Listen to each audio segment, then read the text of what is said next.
आप सभी को यह सूचना दी जाती है कि वीडियो को बार बार देखिए, सुनिए, समझिए और जहां पर आप लोग को बोला जाता है इसको नोट कीजिए, तो उसे रफ कॉपी में नोट भी करना है। ठीक है। जो कार्य को आपको बोला जाता है कि रफ कॉपी में लिखिए तो रफ कॉपी में लिखना है, फेयर कॉपी में लिखिए तो फेयर कॉपी में लिखना है। ठीक है। लेकिन लिखना जरूरी है, सुनना जरूरी है और घर पर रहते हुए पुस्तक पढ़ना जरूरी है। ठीक है। तो हम आपको ये बताने जा रहे हैं कि इतिहास में पेज क्रमांक 136 का अंतिम पैराग्राफ से लेकर पेज क्रमांक 141 तक इतिहास में 136 का आखिरी पैराग्राफ और 141 पेज तक की पुस्तक आपको पढ़नी है इतिहास के विषय में। ध्यान से एक बार दो बार घर में बैठ के पढ़िए। उन्हीं पेज के बीच में से आपसे 5 प्रश्न पूछे जाएंगे। ठीक है। कल पूछे जाएंगे, आज आपको पढ़ना है और इस वीडियो को सुनना है। ये आपका है अर्थशास्त्र में पेज क्रमांक 241 दिया हुआ है ऊपर। जैविक खेती, एक कृषक का अनुभव। इस पैराग्राफ में एक किसान जिन्होंने जैविक खेती की है उसके अनुभव, मतलब उन्होंने क्या महसूस किया है, उसके बारे में यहां पर बताया गया है। ध्यान से सुनिएगा। आज के समय में जैविक खेती करना ही हमारे लिए ज्यादा उचित जान पड़ता है। वो क्यों, इस पैराग्राफ में आपको बताएंगे। एक कृषक था जिसका नाम था नटवर भाई, जो उड़ीसा के कटक जिले के निरसू गांव में रहते थे। ठीक है। वे एक सेवानिवृत्त शिक्षक थे। सेवानिवृत्त मतलब अपनी शिक्षकीय कार्य को पूर्ण रूप से निभाते हुए रिटायरमेंट हो गए थे, रिटायर हो गए थे। वे रिटायर्ड शिक्षक थे तथा पिछले 20 वर्षों से जैविक खेती कर रहे थे। कितने वर्षों से? 20 वर्षों से। उनका मानना है कि इस पद्धति से भी उतना ही उत्पादन लिया जा सकता है जितना कि हम उन्नत बीज से प्राप्त करते हैं। फसल की कुछ किस्में तो उन्हें 20 क्विंटल प्रति एकड़, 20 क्विंटल प्रति एकड़, एक क्विंटल में होता है 100 किलो। एक क्विंटल में कितना होता है? 100 किलो।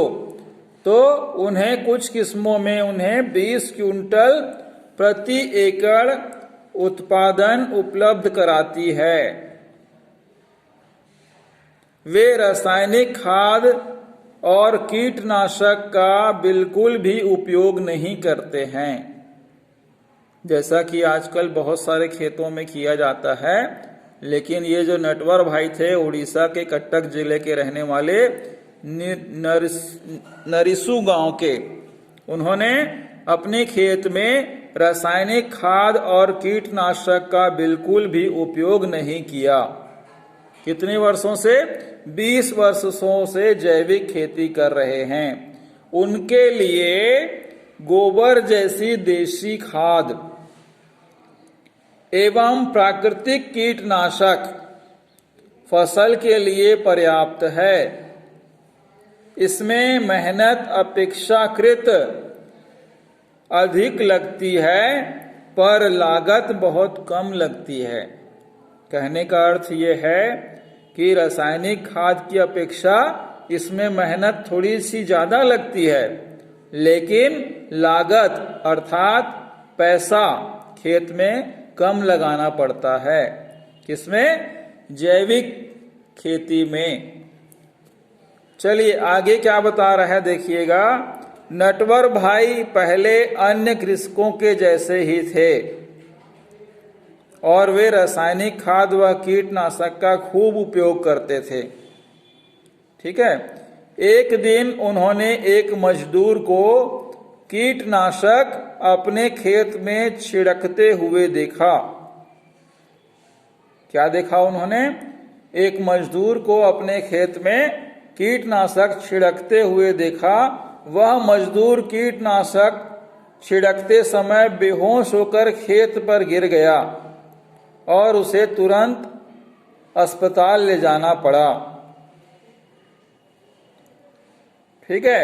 नटवर ने उस कीटनाशक को एक गड्ढे में गाड़ दिया और कुछ दिन बाद उसी गड्ढे में देखा कि कई मरे हुए घोंघे, सांप, मेढक आदि तैर रहे हैं। एक गड्ढे में उस कीटनाशक को फेंक दिया। फिर उसने कुछ दिन बाद क्या देखा कि गड्ढे में मरे हुए घोंघे, सांप और मेढक आदि तैर रहे हैं। तभी उन्हें समझ में आ गया कि रासायनिक खाद एवं कीटनाशक के उपयोग से भूमि में केचुए, केचुए को हम क्या बोलते हैं छत्तीसगढ़ी भाषा में, जो धीरे धीरे जमीन में रेंगता है, वो मिट्टी की उपजाऊ क्षमता को बनाए रखने के लिए बहुत जरूरी होता है खेतों में।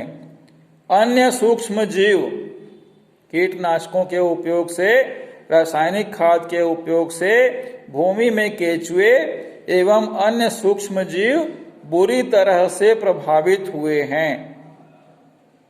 इसलिए उन्होंने अपना विचार बदलकर पूरी तरह जैविक खेती को अपना लिया, अर्थात रासायनिक खाद एवं रासायनिक कीटनाशकों का उपयोग करना बंद कर दिया। इस प्रकार से आप चित्र में देख रहे हैं कि किस प्रकार से जैविक खेती की जाती है, फसल तैयार की जाती है ना। उसमें किसी भी प्रकार की रासायनिक खाद का उपयोग नहीं किया जा रहा है। किसके द्वारा? नटवर भाई के द्वारा। एक किसान का नाम है नटवर भाई। ठीक है। अब हम आगे देखेंगे भूमि का असमान वितरण। भूमि का असमान वितरण। यहां पर देखिए एक किसान का टोल फ्री नंबर बता रहा है। ये टोल फ्री नंबर है किसानों के लिए 1800 180 1551। किसानों को सभी प्रकार की किसानी से संबंधित योजना को बताया जाता है। ठीक है। तो हमने देखा कि एक और भूमि की उर्वरक शक्ति को बढ़ाना भी जरूरी है और जमीन की इस प्राकृतिक शक्ति से ही कृषि का उत्पादन बढ़ाया जा सकता है। दूसरी तरफ कृषि भूमि सीमित है और इसका वितरण भी असमान है। एक गांव के उदाहरण से हम इसे समझ सकते हैं। ठीक है। उस गांव में 150 कृषक परिवार हैं। कोई भी एक गांव है, उसमें 150 कृषक परिवार हैं। इनमें से 60 परिवार ऐसे हैं जिनके पास 2 हेक्टेयर से ज्यादा की कृषि भूमि है। कितना?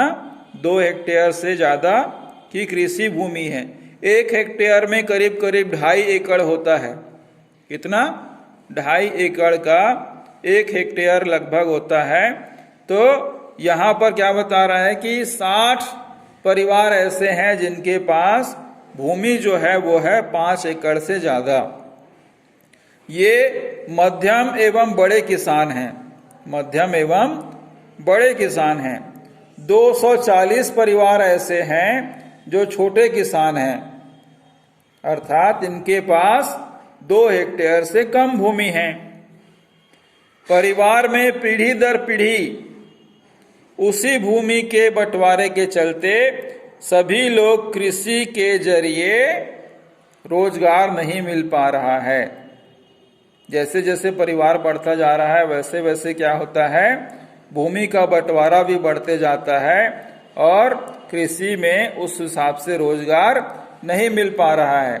ये परिवार गैर कृषि कार्य में रोजगार की तलाश कर रहे हैं। यहीं पर 150 परिवार ऐसे हैं जो भूमिहीन हैं। भूमिहीन अर्थात जिसके पास कुछ भी जमीन का हिस्सा या टुकड़ा नहीं है, वे कृषि मजदूर हैं। कृषि मजदूर मतलब खेतों में काम करने वाले, मजदूरी करने वाले मजदूर हैं, मजदूर किसान हैं। इन परिवारों को वर्ष भर काम नहीं मिल पाता है, पूरे वर्ष काम नहीं मिल पाता है। सामाजिक दृष्टि से भी इन परिवारों को गैर कृषि कार्य में सहयोग नहीं मिलता है। सामाजिक दृष्टि से कृषि के अलावा अन्य कार्यों में सहयोग नहीं मिलता है। यह गांव के सबसे वंचित समूह हैं, अर्थात सबसे पिछड़े हुए लोग हैं। आइए अगले पेज पर दी गई तालिका से भारत में भूमि के वितरण में छोटे, मध्यम और बड़े किसानों की हिस्सेदारी की जानकारी प्राप्त करते हैं। ठीक है, ये भूमि का असमान वितरण है। किसी के पास 5 एकड़ से ज्यादा की भूमि है, तो किसी के पास 5 एकड़ से कम की है, तो किसी के पास भूमि है ही नहीं। इस प्रकार की व्यवस्था है। और पीढ़ी दर पीढ़ी क्या होता है, लगातार जमीन का बंटवारा होते रहता है, जिससे क्या होता है, सिंचित भूमि या कृषि भूमि का आकार छोटा होते जाता है। ठीक है, तो इस प्रकार से इसमें क्या बताया गया है, भूमि का असमान वितरण।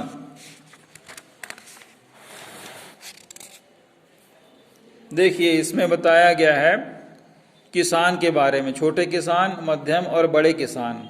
ठीक है, 2 कॉलम दिया हुआ है। किसान की भूमि आबादी का प्रतिशत, छोटे किसान 2 हेक्टेयर से कम, बड़े किसान 2 हेक्टेयर से अधिक। कृषि का भूमि प्रतिशत, ठीक है, तो 85% क्या है, 2 हेक्टेयर से कम है, और 15% क्या है, 2 हेक्टेयर से ज्यादा है। उसी प्रकार से जुताई के लिए की गई भूमि का प्रतिशत, ठीक है, जुताई के लिए 45% और बड़े किसान 55%। इस प्रकार से उनका सिंचित भूमि या जिस भूमि में फसल ली जाती है उसके बारे में बताया गया है। कहाँ से लिया गया है यह आंकड़ा, स्रोत मतलब ये कहाँ से लिया गया है, एग्रीकल्चर सेशंस से सन 2010 और 11 के बीच का यह रिपोर्ट है। इसमें क्या बताया जा रहा है नोट में, विशेष रूप से जुताई की गई भूमि किसान की खुद की भूमि हो सकती है या फिर बटाई में ली गई भूमि भी हो सकती है, इसके बारे में बताया गया है। ठीक है, तो आज के लिए इतना ही काफी है। आपने आज क्या पढ़ा, आपने जैविक खेती के बारे में और भूमि का असमान वितरण के विषय में आपने जाना है। अर्थशास्त्र में इसका बहुत ज्यादा प्रभाव पड़ता है। ठीक है, तो कल हम क्या देखेंगे, कृषि उत्पाद के लिए विपणन व्यवस्था। विपणन व्यवस्था मतलब कैसे कृषि किसानों द्वारा जो फसल ली जाती है उसे किस प्रकार से, कहां पर कैसे बेचा जाता है, कैसे रखा जाता है, कैसे संग्रहित किया जाता है, उसके बारे में बताया गया है कि उसकी व्यवस्था कैसी होती है। उसके बारे में हम आपको कल बताएंगे। और आप सभी स्वस्थ रहेंगे, खुश रहेंगे। इन्हीं शुभकामनाओं के साथ आपका बहुत बहुत धन्यवाद।